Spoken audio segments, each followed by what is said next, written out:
Kata Nabi, milih imam itu tidak boleh sembarang. Jamaah, makmum, boleh. Mulai dari orang waras sampai orang gila, boleh jadi makmum. Mulai dari orang belum balik sampai dewasa, boleh jadi makmum. Tapi imam, tidak boleh. Kenapa? Salah imam, salah kalian. Jamaah.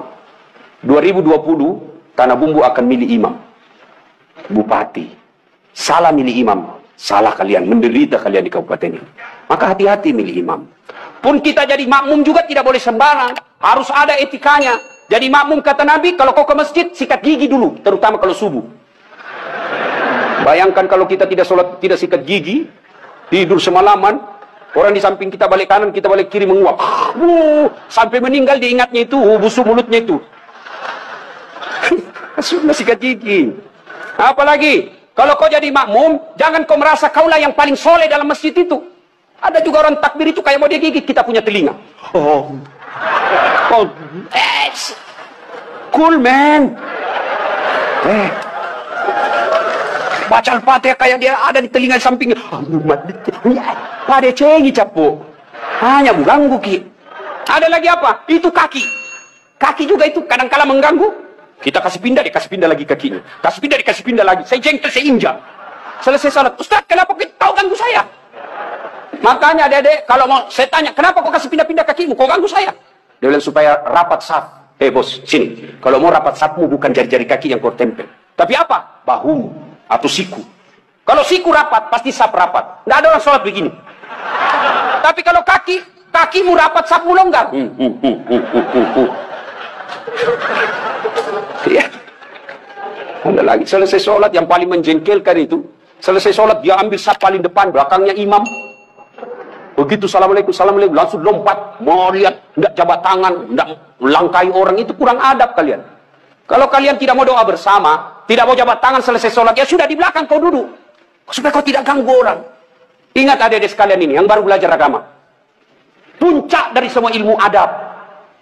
Rasulullah ditanya, ya Rasulullah, untuk apa Rasul diutus ke muka bumi? Mencerdaskan kehidupan bangsa? Bukan. Mengangkat harkat dan martabat? Bukan. Apa? Liutammima makarimal akhlak. Memperbaiki akhlak manusia. Ini kita berbeda mazhab, saling mengkafirkan, saling menghina. Zaman sekarang aja ini kita ribut-ribut sesama muslim. Dulu tahun 90-an, kita kalau sholat subuh, Allahu Akbar. Di samping kita tidak kunut, dalam hati saja, oh Muhammadiyah. Selesai. Allahu Akbar. Tidak kunut, Muhammadiyah berarti ini. Itu aja enggak. Sekarang saya pun dimaki-maki di Facebook. Apa kau Ustaz? Bicara-bicara sunnah. Baru kau tidak pelihara sunnah. Kenapa kau tuduh saya tidak pelihara sunnah? Buktinya kau tidak pelihara jenggot. Ya mau diapa kalau tidak mau tumbuh? Saya sudah kasih minyak, tidak tumbuh-tumbuh. Malah marah istri saya. Ini Ustaz kasih kotor-kotor bantal. Saya kasih minyak nih. Ya. Nah, saudara-saudara sekalian, Nina golongan, maka sebelum wafat, minta maaflah. Orang-orang yang pernah kita sakiti. Kalau ada berkaitan dengan barang, kembalikan. Ibu-ibu yang pernah ngambil sendoknya orang ketika pengantin, kasih kembali. Ada juga itu ibu-ibu. Ibu-ibu Columbus. Tahu Columbus? Kelompok ibu-ibu pembungkus. Kalau ada pengantin, dia bungkus semua kuat. Yang ketiga, penyesalan kata Nabi. Yaitu mereka yang tidak menjawab salat, azan salat ketika azan berkumandang.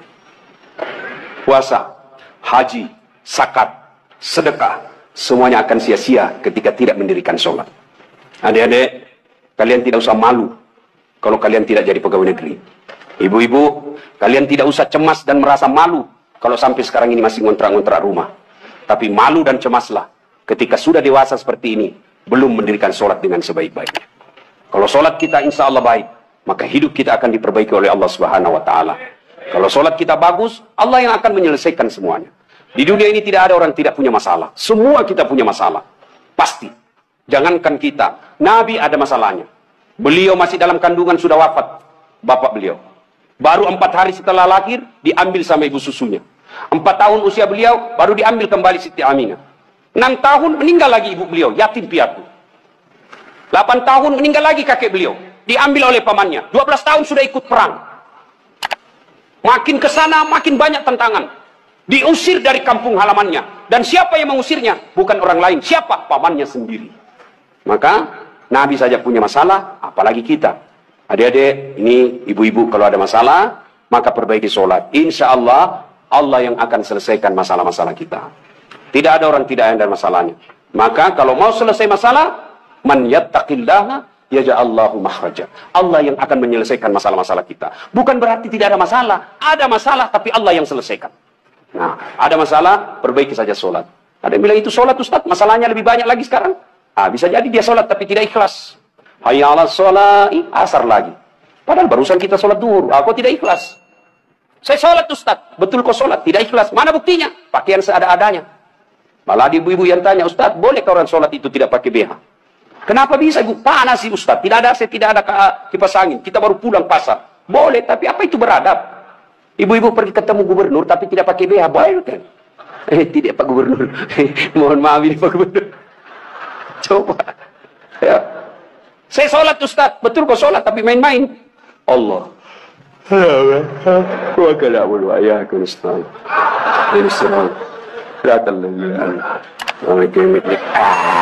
Siapa ngajar sholat begitu, bos? Ada juga orang sholat kayak ditiup angin. Ada lebih parah, Allah. Siapa ajar kau sholat pakai keju-keju? Jadi jangan heran ketika sudah 20 tahun sholat, kok masalah kita tidak bisa lepas. Salah satu sebabnya kita sholat seada-adanya. Bapak saudara-saudara sekalian, tepat tanggal 12 Rabiul Awal, tahun ke-11 Hijriah, Rasulullah Sallallahu Alaihi Wasallam demam. Lalu Allah perintahkan kepada malaikat Jibril. Jibril, kau turun, panggil 3 malaikat. 2 malaikat, Israil, Israfil, Mikail. Kau turun 4 malaikat. Sampaikan kepada Muhammad, Allah perintahkan saya menjemputmu dengan catatan tanya dulu. Kalau dia sudah mau cabut nyawanya, kalau belum, tunda sampai mau. Turun, malaikat. Langit pertama, langit ke-7 masih berempat. Jibril, Mikail, Israil, Israfil. Langit ke-6 sampai ke-2 masih berempat. Di langit pertama, Jibril berkata, malaikat pencabut nyawa, saya tidak bertugas. Kau saja yang turun, jemput Nabi Muhammad. Tapi kata malaikat pencabut nyawa, tapi selama ini kamu yang ketemu, kamu kan chase-nya. Kamu sahabatnya. Kau turunlah. Saya tunggu kau saja di sini. Turun malaikat pencabut nyawa. Depan rumah Nabi ketuk pintu. Assalamualaikum warahmatullahi wabarakatuh ya Rasulullah. Nabi menjawab, Waalaikumsalam warahmatullahi wabarakatuh. Fatimah buka pintu. Bah, tidak ada orang. Kata Nabi, sudah ada di samping saya. Kata malaikat pencabut nyawa, ya Muhammad, hari ini saya diperintah untuk mencabut nyawamu apabila kau mau. Menurutmu bagaimana? Kira-kira kalau Pak Cuncun ditanya ini apa jawabannya, bos? Saya diperintah cabut nyawa. Tunggu dulu, orang belum jadi bupati. Pasti. Ustaz, Das'at, saya diperintah cabut nyawamu. Menurutmu bagaimana? Tunggu dulu, istri baru 1.